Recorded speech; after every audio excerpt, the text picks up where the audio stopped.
Hello everyone. Welcome to the last lecture of the class, lecture 28, where we're going to talk about one specific type of wave, sound. So today we're going to cover some topics from chapter 16, I believe it is, sound and hearing. We're not going to cover the entire chapter, just a few select topics. So we'll talk about what are sound waves, how to describe them. We'll talk about intensity in decibels. We'll talk about beat frequencies and the Doppler effect. Those are all exam eligible. Anything else in chapter 16 is not eligible for the exam. So just these topics. Quickly, before we get going, one thing that's very important to me, since it's the last class, if you have an opportunity, either right now, you can pause the video, go do this, or at the end of the video, I will remind you again, please go online to the online evaluations and fill out a course evaluation. So they're anonymous. Enjoy. But as you may have heard in the background, I have a young toddler and she only eats if you give me good evaluations. So, just keep that in mind. It's up to you. No, but seriously, I know it's a very unusual term. I know things are not the same as ever. Hopefully, I won't have to do too much more of this remote teaching. Everything will get, cleared up here in the next couple months. But it would be useful for me to know both how the teaching in the first half of the term was, and also just a little bit of feedback on the remote teaching in case, we have to do it in the future for whatever reason. I would really appreciate your feedback. I read every single evaluation that I get for every class I've taught. It is very helpful to me to know what I can do to help you guys learn better. So please do me a favor and go fill out that online evaluation. Secondly, as is, I'm sure, more important to most of you, exam number 3, our last exam here. So that's going to be very, very similar to exam number 2, meaning there will be a testing period Tuesday, May 5th through Thursday, May 7th on e-learning.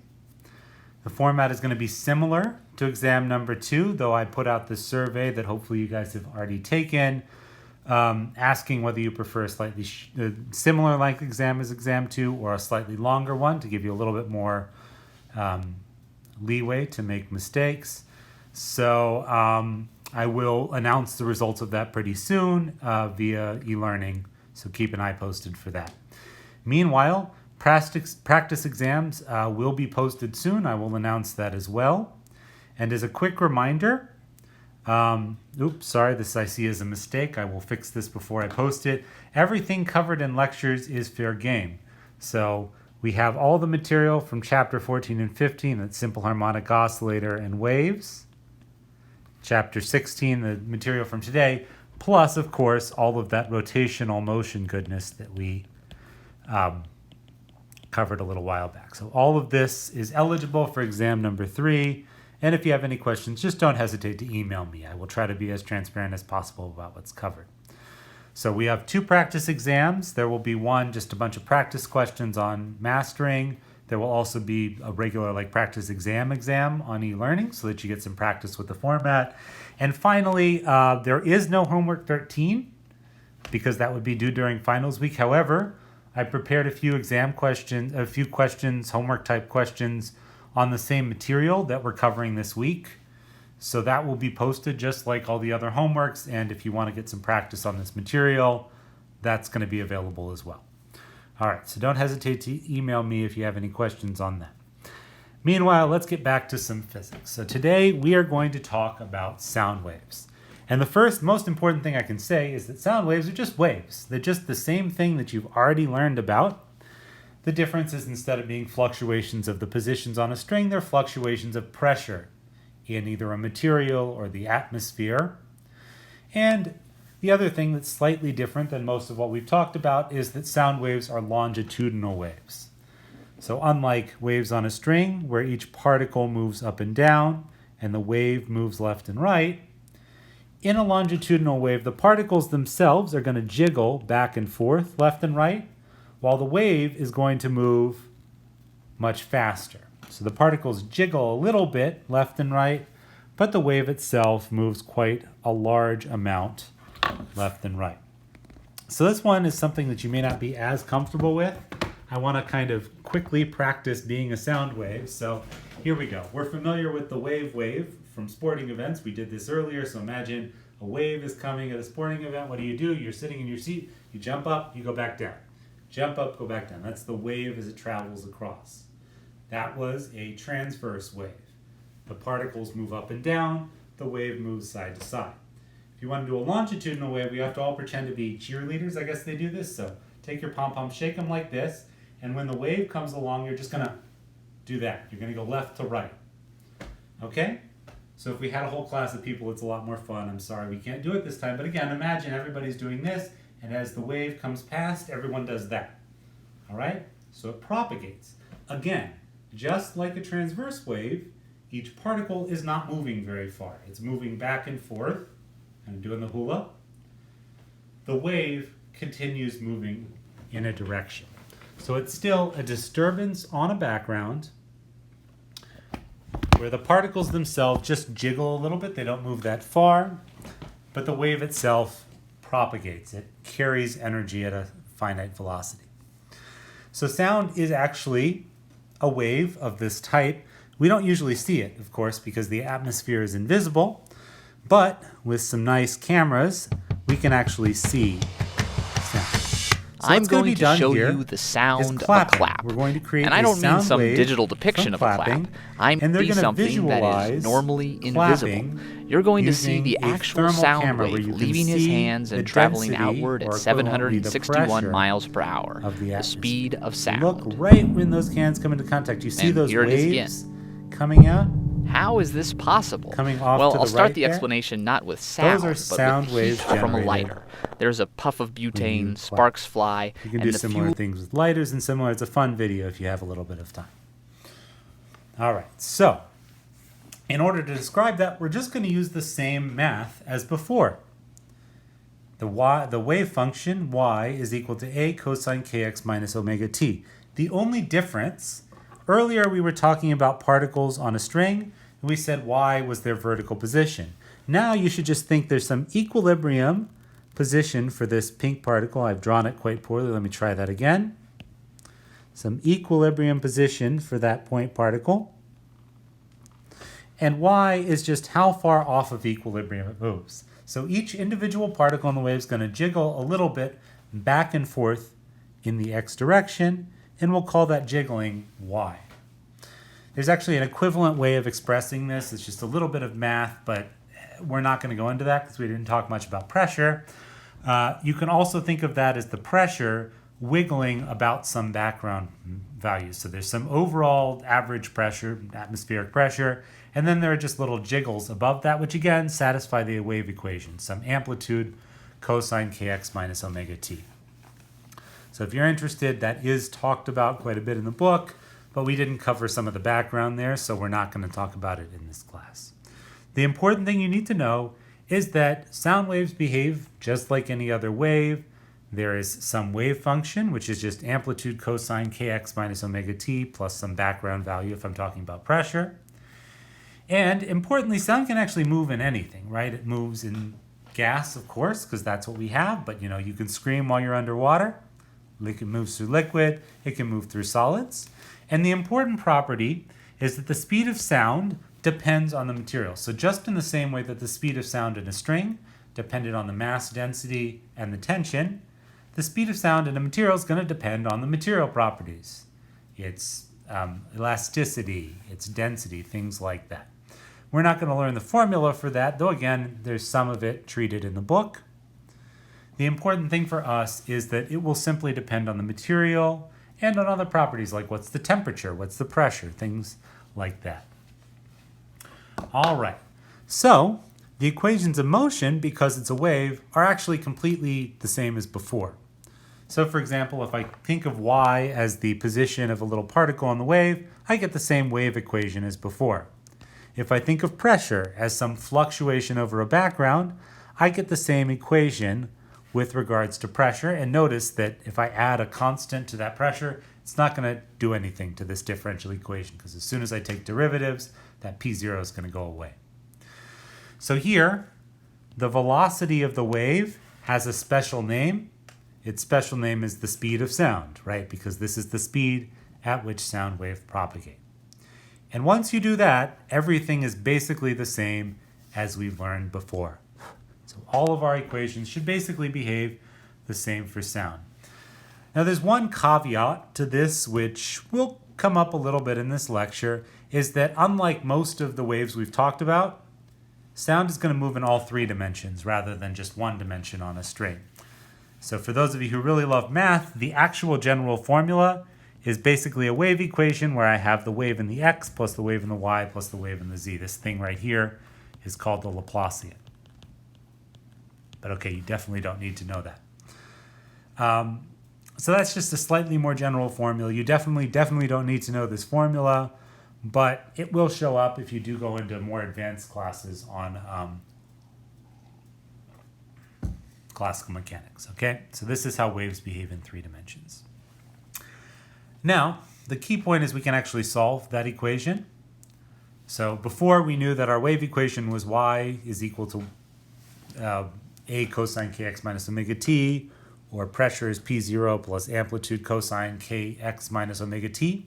The only thing here is that if I have a source of sound waves, now instead of x being the distance in the x direction, we're just going to replace it by the distance from the source.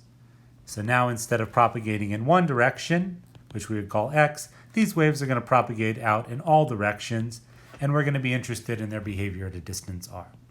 So it turns out we can guess the solution to that wave equation. That actually is a solution to this three-dimensional wave equation I mentioned. And from there we can go and redo everything we knew before. So for example, as we talked about in the context of light waves from the sun, we know that the intensity at a distance r from the source is defined as the average power divided by 4 pi r squared. The same thing will be true for sound. If some average power of sound waves is generated by some point source, let's say a very small speaker, then the intensity at distance r is going to get given by this formula. And as before, it satisfies this inverse square law. I1 over I2 is R2 squared over R1 squared. All right. So again, this is all just covering things we know from earlier. That said, it's a little bit surprising that this is true because we know a little bit about how sound works. So let's imagine we were back in our classroom, and what you would know is that people in the back of the classroom can hear me when I'm talking, okay? So people in the back of the classroom, let's say they're about 30 meters away from me, they hear me pretty well, maybe not quite as well as people up front, let's say 3 meters away, but you can certainly hear me. Okay, so some of that is the fact that I have a microphone. Some of that is the acoustics of the room, which is how the sound bounces off the walls. But this would work also if I were kind of standing on a platform in the middle of an open field. If I go between 3 meters and 30 meters, you can still hear me pretty well. Okay, but that's really weird, because if I look at the intensities, the intensity at the back of the room divided by the intensity at the front of the room by this inverse squared law is r front squared divided by r back squared. And that's a factor of 10 in radii, meaning r squared. It's a factor of 100. So if intensity were the thing that told me how well you could hear, people in the back of the room would only be able to hear me 1/100th as well as the people in the front of the room. And we know that's not true, right? I mean, you've been in our classroom.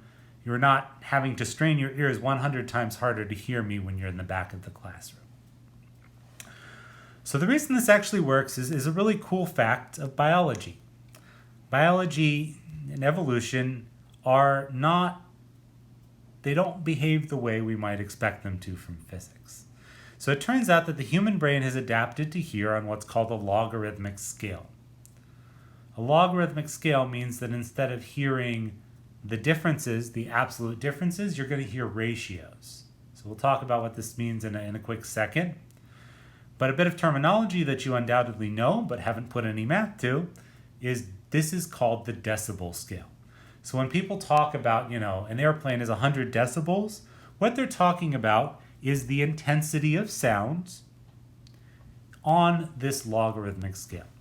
So let's go ahead and define this with a little bit of math. The intensity in decibel, we're going to write as this Greek letter beta, is 10 decibels times the logarithm base 10 of the intensity of sound waves, I. That's the intensity of sound waves. divided by this value I0. And I0 is just some constant that somebody defined a while back, 10 to the minus 12 watts per meter squared. This turns out to be a relatively important constant. It's the lowest intensity that most people can hear. So if the intensity drops below this value I0, you stop being able to hear sound, basically. It's not able to activate the cilia in your ear or whatever it is. So for example, let's say I were to use this formula and I were to just give you just enough intensity to be heard, meaning the intensity is equal to I0, 10 to the minus 12 watts per meter squared. What's beta? Well, beta, the intensity in decibels, is 10 decibels times the log base 10 of I0 divided by I0, or 1. What's the log of 1? The log of 1 in any base is 0. Okay? So 0 decibels is when the intensity is exactly equal to this lowest value, 10 to the minus 12 watts per meter squared. And the idea is basically if beta is at or below 0 decibels, so any negative decibels, we shouldn't be able to hear that without something to enhance that, hearing aids or something like that. Otherwise, if I have a different intensity, I'm going to plug into this formula and calculate the power in decibels, or intensity in decibels. All right, so let's get some practice on this. Assume that I am a point source of sound and that the students in the front of the room can hear me, are 3 meters away, students in the back. The question is, what sound intensity in decibels does the front of the room hear me if the back can just barely hear me? So if the back can just barely hear me. And then what I think is actually true is that the back of the room hears me about twice as softly as the front of the room. So it's softer, but you can hear it. What amount of power do I have to produce in order for that to be true? So take a couple minutes and then we'll go over this answer together. Okay, so I'm going to assume that everyone's given this a shot. Let's go over this answer together. So here we're talking about intensity in decibels. As a reminder, the formulas we have are intensity is average power divided by 4 pi r squared. And the intensity in decibels, beta, is 10 decibels times log base 10 of I divided by I0.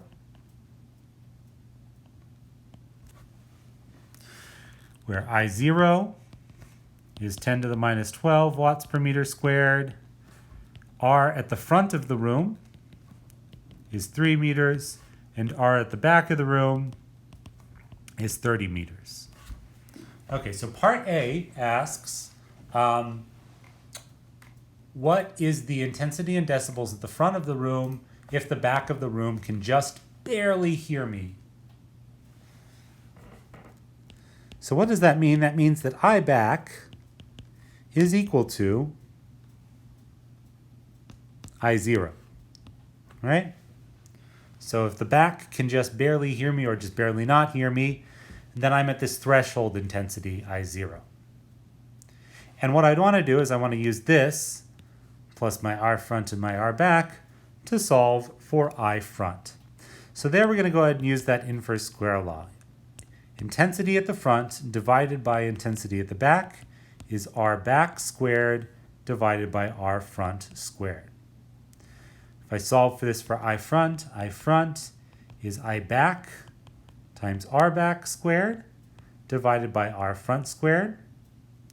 And if I go ahead and plug in all of those values, that turns out to be 10 to the minus 10 watts per meter squared, or 100 times higher than I back, as we just saw in the previous slide, right? All right, so now we need to convert that into decibels. So here our formula, beta front, intensity in decibels at the front, is 10 decibels times log base 10 of I front divided by I0.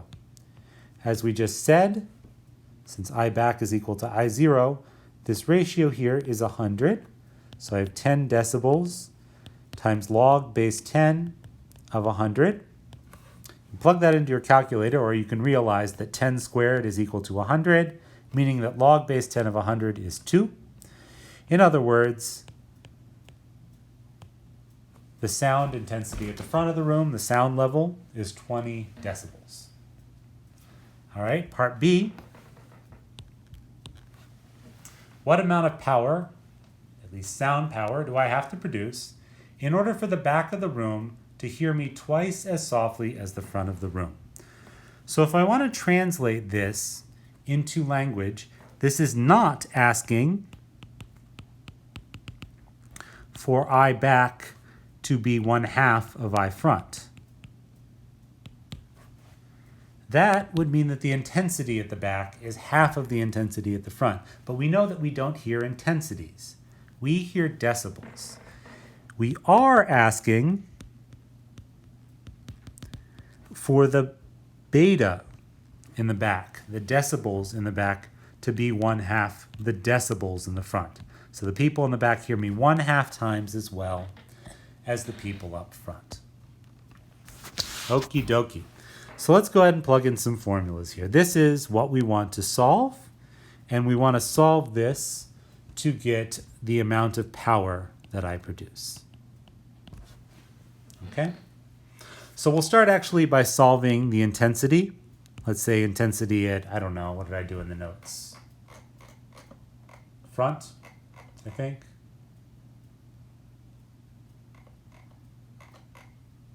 Yeah, it doesn't really matter. Let's do the intensity at the back. Doesn't really matter. Anyways, so let's go ahead and use some formulas here. Beta in the back, as we just discussed, is 10 decibels times log 10 of intensity at the back over I0. And that is equal to 1/2 of beta in the front, 10 decibels log 10 of I front over I0. So first off, the 10 decibels cancels from both sides of this equation. When I have a half in front of a log, I can just do that as the square root of the thing inside the log. So this is equivalent to log 10 of I back over I0 is equal to log 10 of the square root, the 1/2 power of I front over I0. And if I have log 10 of A is equal to log 10 of B, I can just say that A is equal to B, or I can take them both to the 10th power. I can take 10 to the power of both sides. And so what I get is I back over I0 is equal to I front over I0, square root of that.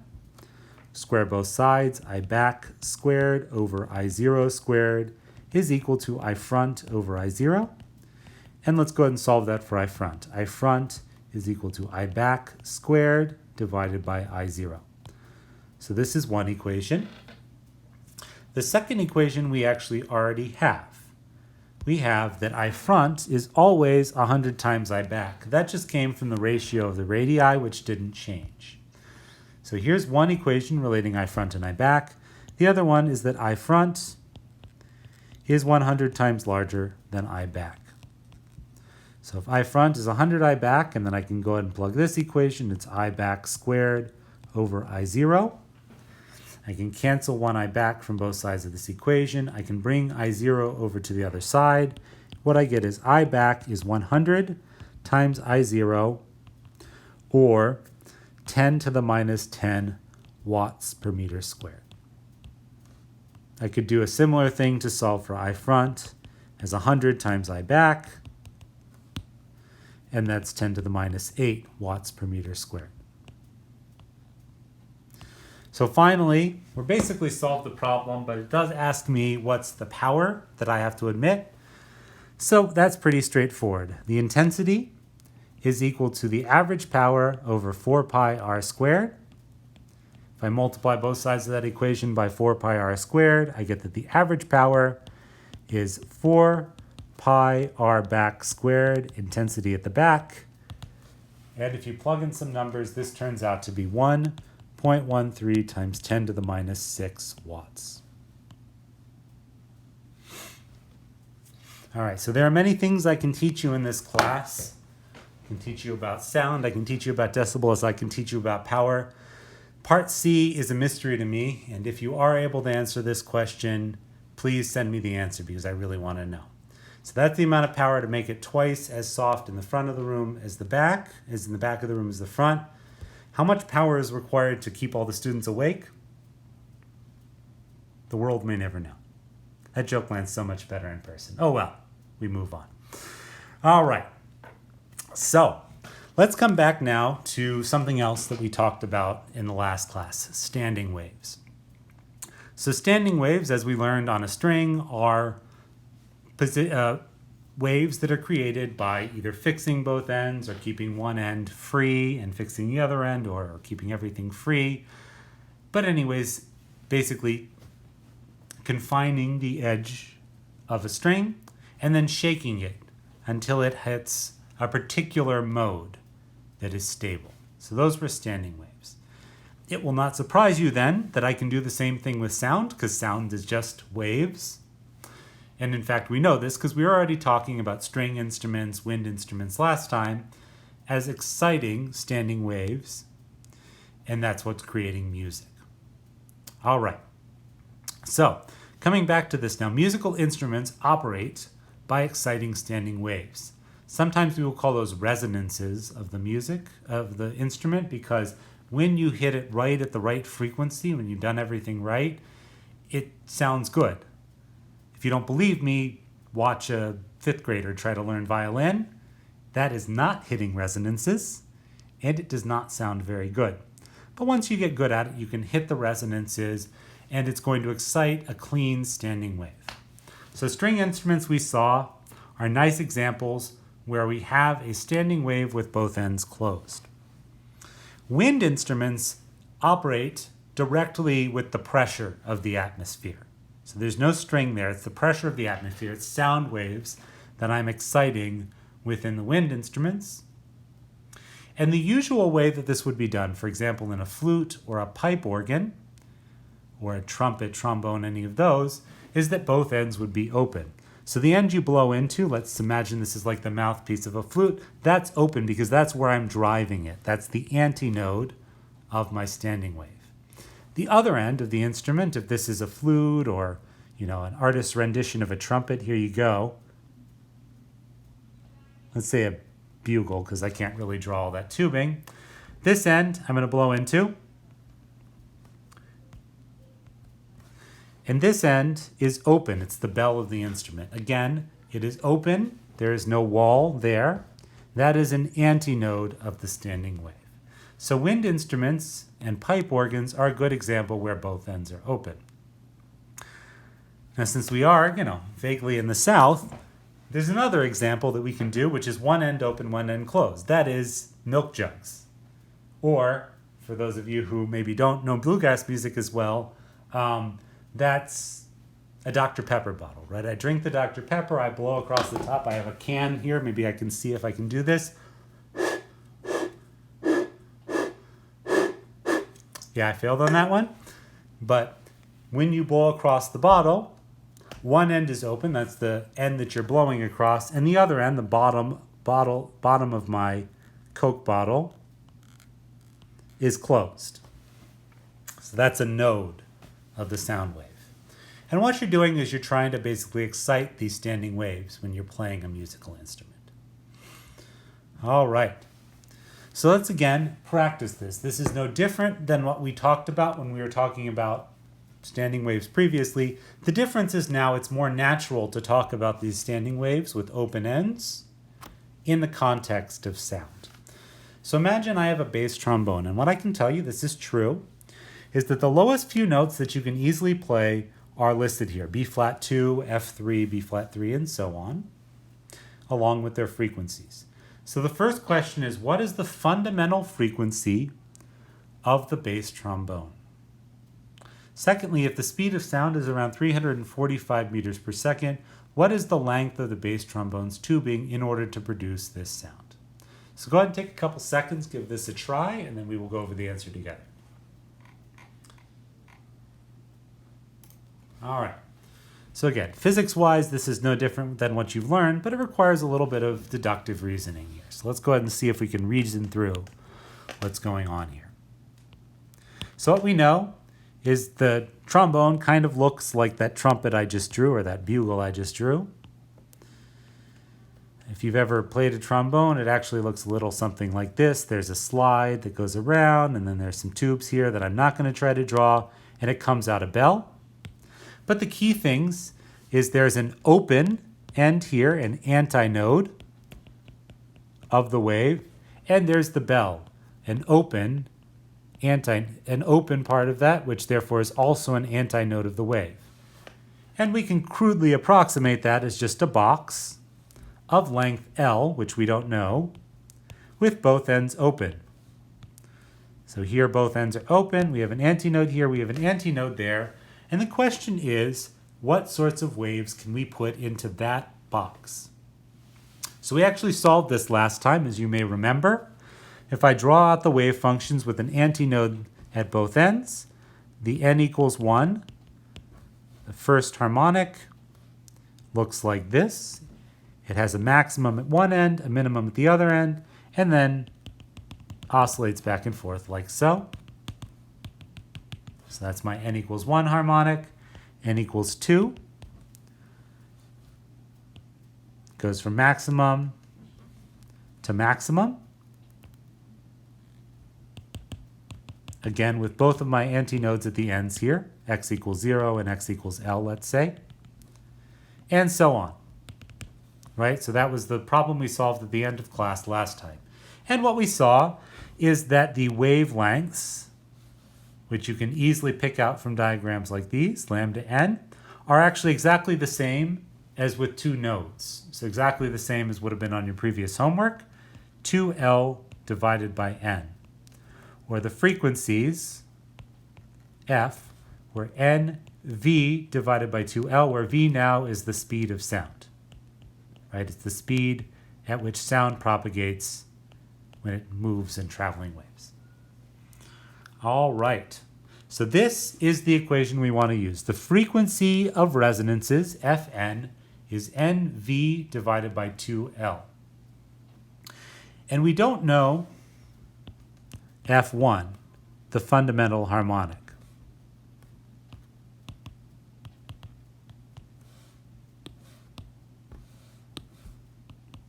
Right? But one thing I did mention at the end of class last time is that we can tweak this a little bit. So F1 is V over 2L. I plug in n equals 1 into that formula. And notice V over 2L appears in the formula. So the general property that we have is that the nth harmonic is n times the fundamental frequency. Okay, great. That also means that if I take ratios of these guys, so for example, Fn plus 1 divided by Fn, what do I get? So the next harmonic over this guy, that's n plus 1 times F1 over n times F1. F1's canceled, that's just n plus 1 over n, or if you like, it's 1 plus 1 over n. And that's going to be very important because we don't know what these harmonics are. So for example, B flat 2, that first guy, that's Fn is equal to 116.541 hertz, but we don't know n. F3, the next note, the frequency is 174.614 hertz. Again, we don't know n. But what we do know is that it's the next harmonic up. So if B flat 2 is the nth harmonic, this is the n plus first harmonic. B flat 3, the next guy, is Fn plus 2. 233.082 hertz, and so on. So we can go ahead and now use this formula. For example, I will take the F3 divided by the B flat 2, so Fn plus 1 over Fn is n plus 1 over n, And that, if I plug in the values for the frequencies, is 174.614 hertz over 1.116.541 hertz. So if we do that, we can take that ratio. The actual number, if I plug it right in, is 1.498 because of a rounding issue. It's really very, very close to 1.5. So let's say I told you that n plus 1 over n is equal to 1.5. What is n? Well, that's pretty easy. Let's just do some algebra. I'll multiply both sides by n. So n plus 1 is equal to 1.5 times n. Bring all the n's over to the right. So 0.5n is equal to 1. N is equal to 2. We know it's an integer, and so that's where the rounding error we know was an issue. We know n is equal to 2. So that was telling me about the B flat 2. It tells me that 116.541 hertz note is the second harmonic, actually. It's the n equals 2 harmonic.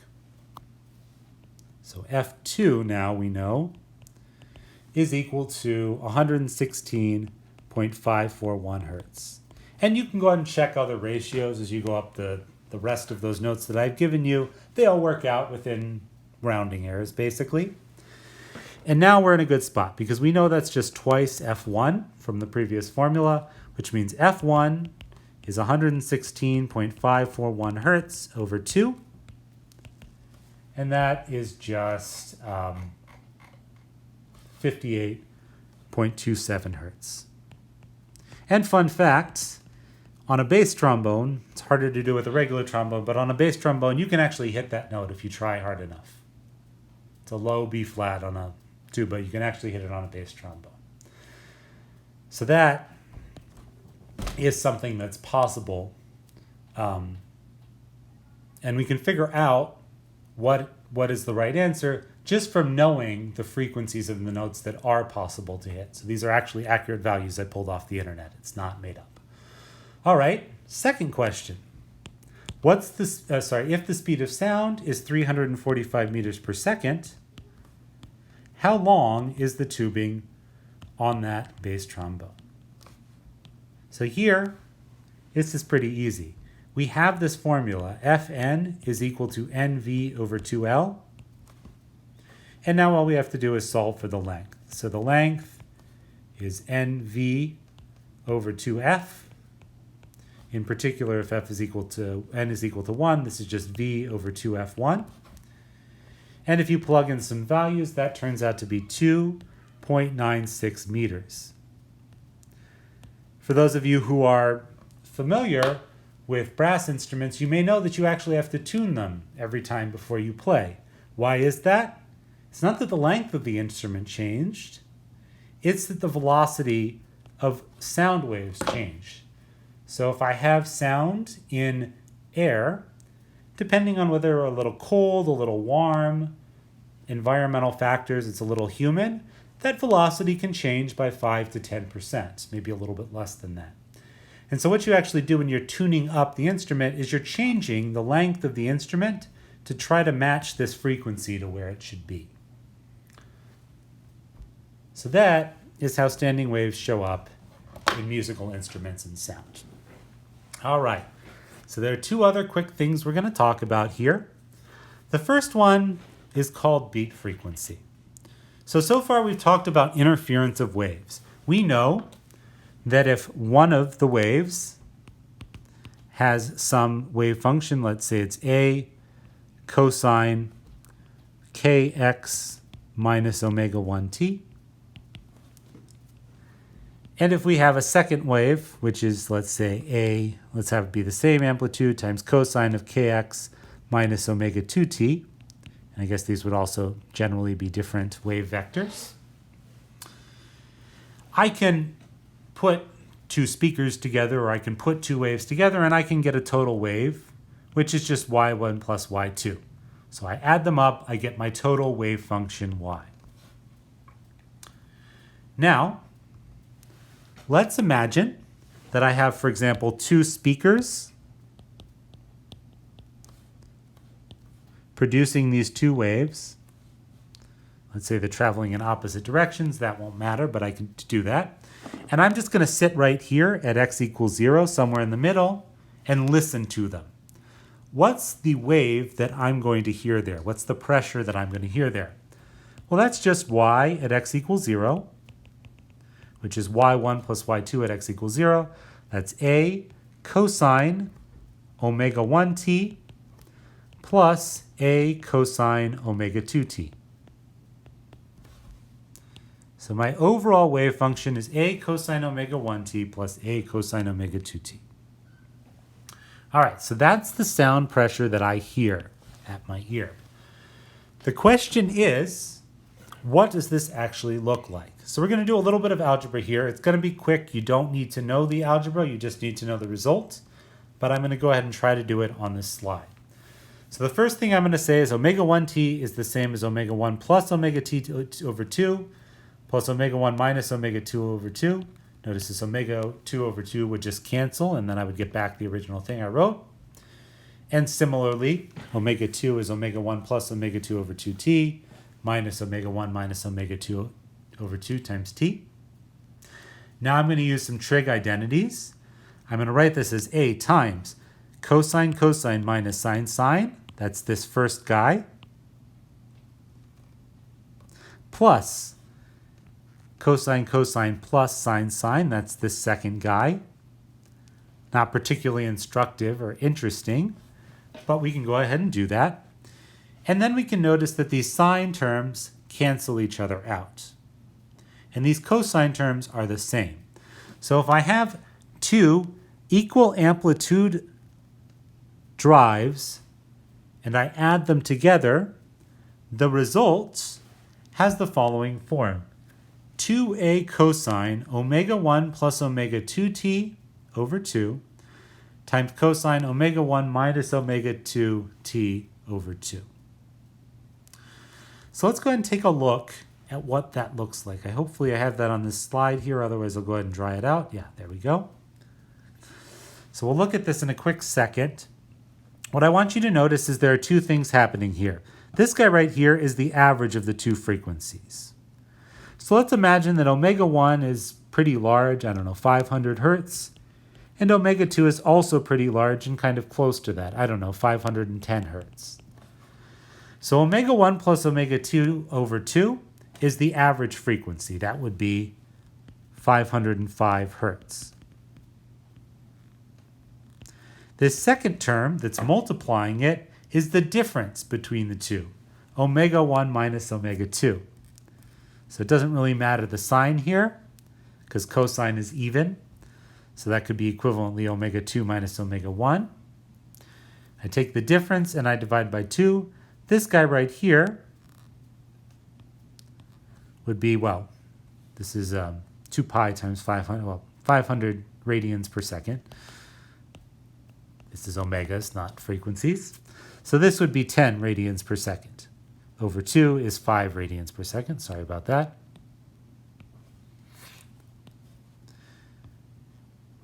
So the difference here oscillates at 5 radians per second. This sum oscillates at 505 radians per second. And you see there's a pretty strong separation between. There's something that's going very fast multiplied by something that's going very slow. And when you plot that out, it looks a little like the following. So I add up these two waves. What I get is very fast oscillations that are modulated by some very slow overall envelope. And that's actually something that you can hear in the context of sound waves. So here, what we have is two tuning forks that are at the same pitch. Okay? So first, they're just identical tuning forks. You hit them, nothing happens. Now I'm going to tune it so that one of them is at a slightly different frequency than the other. And listen.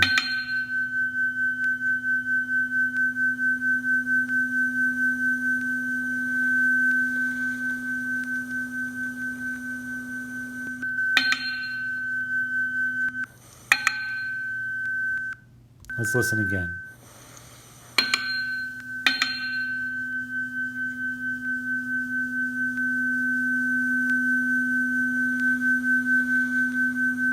Okay, so hopefully what you should be hearing is a wah, wah, wah, wah, wah, wah, wah, wah, wah type sound.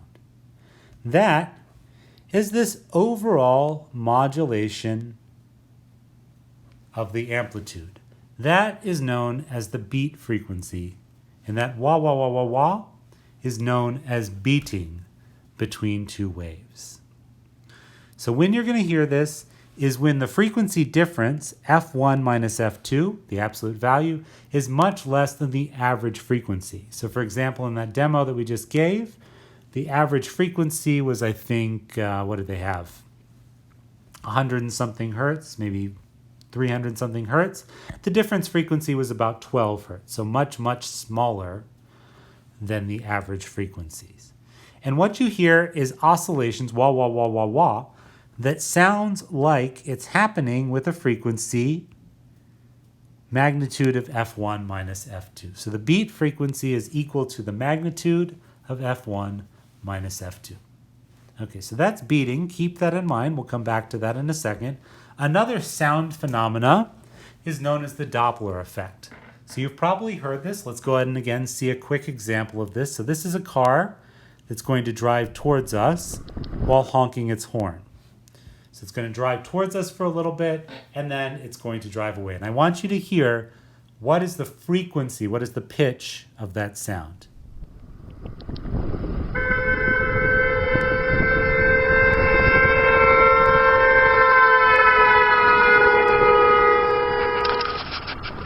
So when it's coming towards us, it's a higher pitch, a higher frequency. And then it goes past us, it goes down to a lower frequency. That's the Doppler effect, as anyone who has watched Big Bang Theory will know. Now, unfortunately, you have to learn a little math behind it. So the way this is going to work is imagine I had an opera singer hitting a perfect pitch on the back of a moving object like a train. All right, so first, if the train is stationary, what she's doing, she's singing. She's producing sound waves that travel, let's say, to the left here with a given wavelength, lambda. So lambda is just the bare wavelength. Lambda is just the velocity of sound over the frequency that she's singing at. Okay, now imagine the same scenario. She's going to keep singing at that same frequency, but the train's going to move.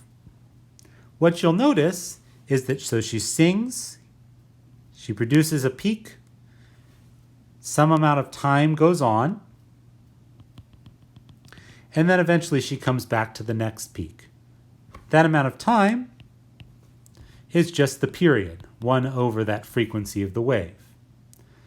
But the distance between those is no longer the lambda, no longer the bare wavelength. It's now moved a little further. So in addition to the actual wavelength, the train itself is moving. It moves some distance, velocity times time. So this is velocity of the source times time, period at the source. And that extra wavelength is going to translate into a different effective wavelength that I, the listener, here is my listener over here, is going to hear. So for now, let's imagine the listener is not moving. The effective frequency that I'm going to hear is the velocity of waves over this lambda. We plug in this formula for lambda, that's lambda s plus vs times lambda times the time. So the time is 1 over frequency, that's lambda s over v. You don't need to know this derivation, I just want you to see it once. And we're going to just do a little bit of algebra here. All right, so I go ahead and factorize the v over lambda s, multiply both sides by v. Notice that this thing up front is the frequency at the source, and what you learn is the frequency that my listener hears, the effective frequency, is frequency at the source times the speed of sound over the speed of sound plus the velocity of the train. So for example, if the velocity of the train is positive, meaning it's moving away from us, that frequency is going to go down.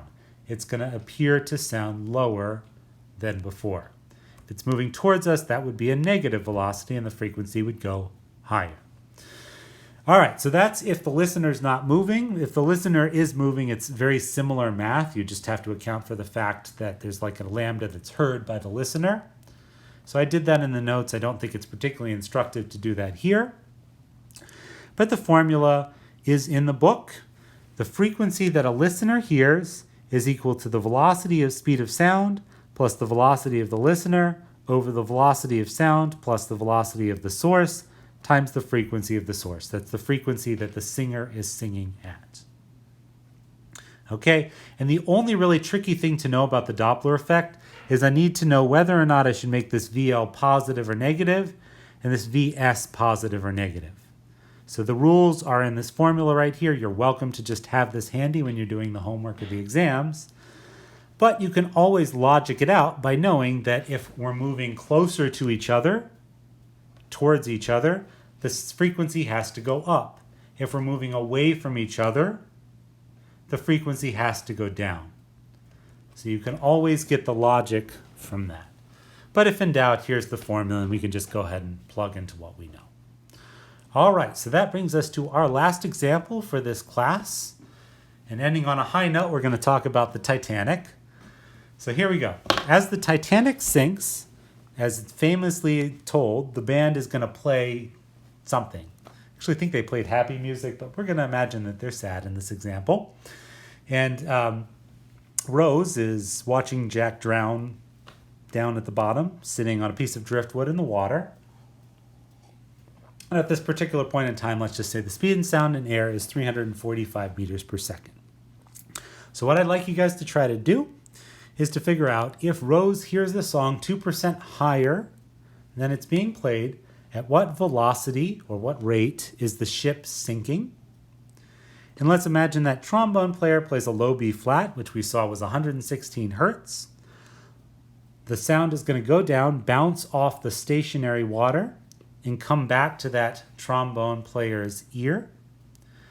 What beat frequency does he hear? So that part B is a little tricky. We'll do that one together, but I want you guys to try to do part A. All right. So hopefully you've had a chance to go ahead and try this. We'll go over the answer here together. Give it 1 second here. So part A, we have Rose sitting down here at the stationary water. Give it 1 second. And we have the Titanic, which is sinking at a velocity v. Let's call that Vs because that's where our trombone player is going to play some music. All right. So the source is moving towards Rose at a rate Vs, which we do not know. We do know that the speed of sound is 345 meters per second on this particular day. And we also know that the frequency that Rose hears, the frequency at the listener, is 2% higher than the frequency that trombone player plays, the frequency at the source. So if I want to translate this into math, that means that the frequency of the listener is just 1.02, 2% higher than the frequency at the source. It's like a 2% tax if you prefer. All right. So there we go. And we have this lovely formula for the Doppler effect, which tells that the frequency of the listener is the velocity of sound plus the velocity of the listener over the velocity of sound plus the velocity of the source times Fs. Velocity of the listener is 0. Rose is neither moving up nor down. And all we need to do now is solve this equation for the velocity of the source. So 1.02 times frequency of source is V over V plus Vs times frequency of the source. Fs cancels. Multiply both sides by V plus Vs, so 1.02V plus 1.02 Vs is equal to V. Bring the V over to the left, bring Vs over to the right. Vs is equal to negative 0.02 v over 1.02.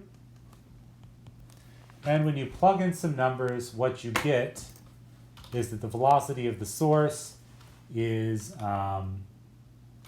negative 6.76 meters per second. So the negative sign there is just a sign convention. In this case, it tells us that the source is moving towards the listener. And again, that was necessary because it was Doppler shifting up in frequency. So the frequency increased going from source to listener. Okay, so the ship is sinking at 6.76 meters per second. And now that brings us to part B. So part B is a little tricky. Maybe a couple of you gave that a shot. But it turns out it's something we can actually do pretty straightforwardly. So let's imagine that this was not sound waves so much as light waves. And what I have is I have a trombone player. I'm going to invert my problem kind of on its side. So I have a trombone player here who's sinking towards the ground. So here's the water. He's sinking towards the water at a speed Vs is equal to 6.76 meters per second. That sound is going to go down, hit the water, and then reflect back up, which you can kind of think about it like he's looking in a mirror. Light waves reflect off a mirror in a very similar way. So you can think about his reflection over here as being the listener. Let's draw some backwards music notes. All right?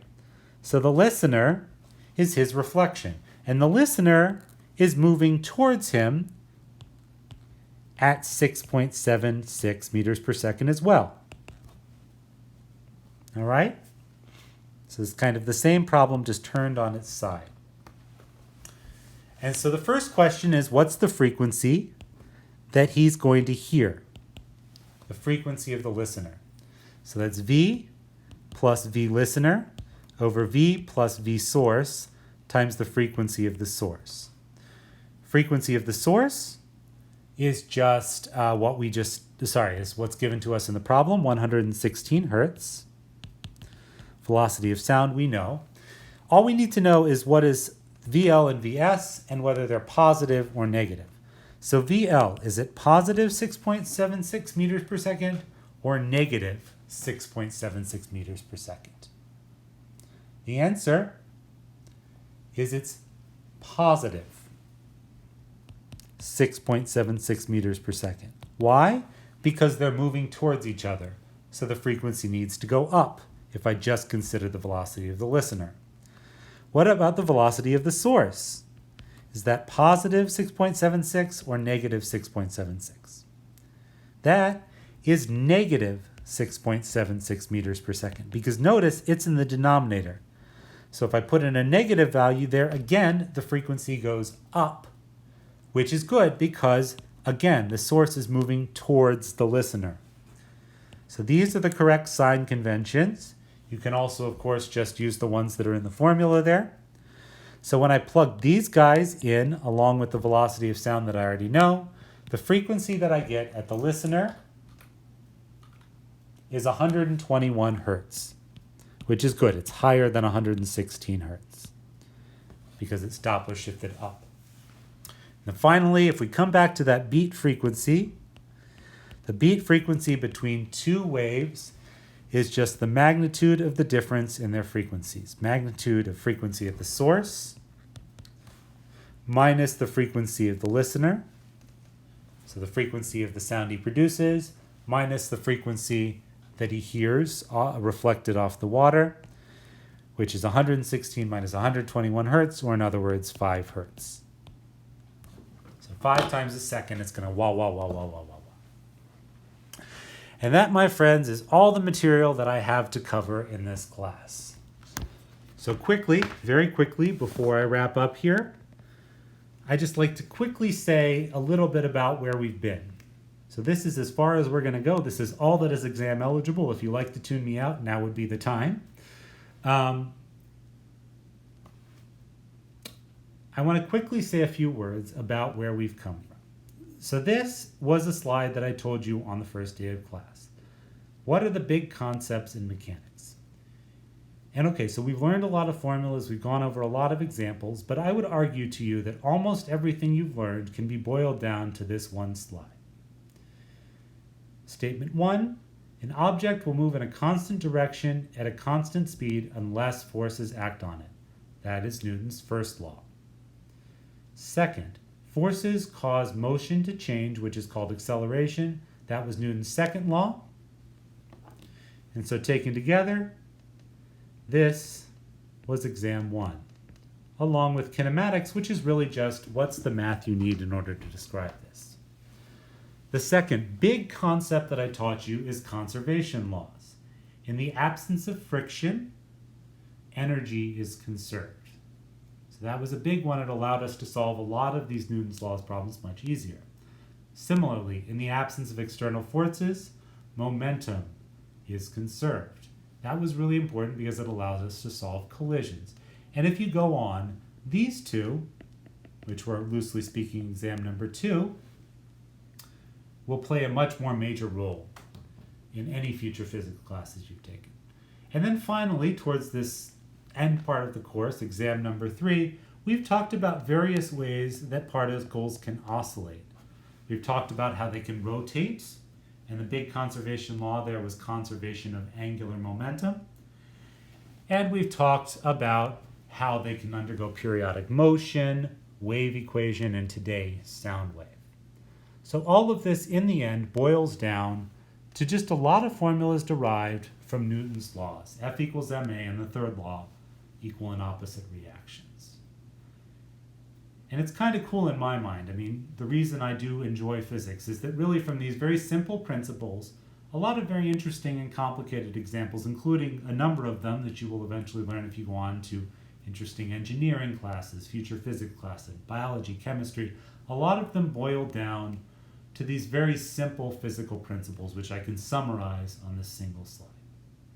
And it's just a brief advertisement for those of you who might want to go on. What we're going to learn in PHYS 2326 is what is the microscopic origin of nearly all of these forces.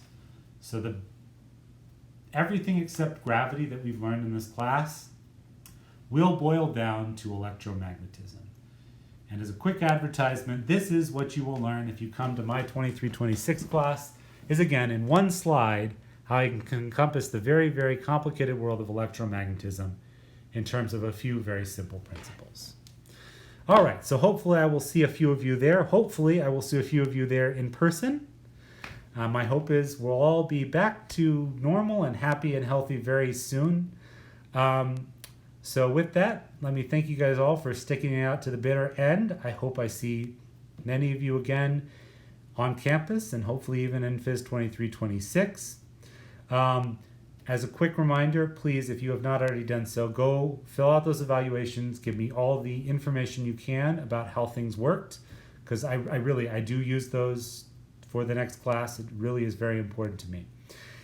And with that, thank you so much for listening. I hope you guys do very well on this third exam. Do not hesitate to ask any questions as we come up to that exam. Hopefully I can be helpful. And stay safe, stay healthy, stay sane. And have a wonderful summer if I don't see you again.